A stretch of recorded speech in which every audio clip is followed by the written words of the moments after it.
ఏ మాము, ఎలా ఉన్నారు అందరూ? చాలా రోజులైంది కదా నేను నవ్వి. ముచ్చట ఏంటంటే, చాలా రోజుల నుంచి కామెంట్స్ వస్తున్నాయి, అన్న మ్యాన్ బూబ్ తగ్గాలంటే ఏదైనా వర్కౌట్స్ చెప్పన్న. అసలు యాక్చువల్లీ ఈ క్వశ్చన్ అడగడానికి కూడా చాలా మంది సిగ్గుపడుతున్నారు. అందుకే నాకు పర్సనల్గా డిఎం చేసి, అన్న దీనికోసం ఏమైనా వర్కౌట్స్ చెప్పు అని అడిగారు.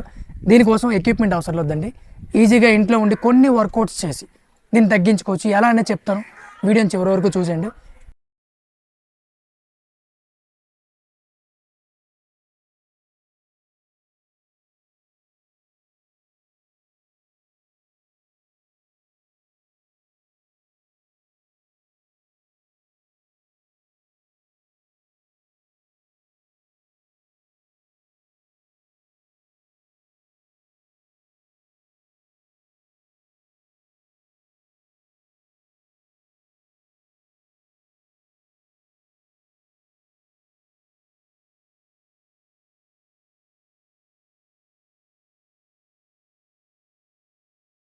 బావా, ఇప్పుడు నేను చెప్పిన వర్కౌట్స్ అన్ని కూడా ఎవ్రీడే ఒక 30 మినిట్స్ అయితే ట్రై చేయండి. నిజంగా ఒక 2 months లో మీరు రిజల్ట్ కూడా చూస్తారు.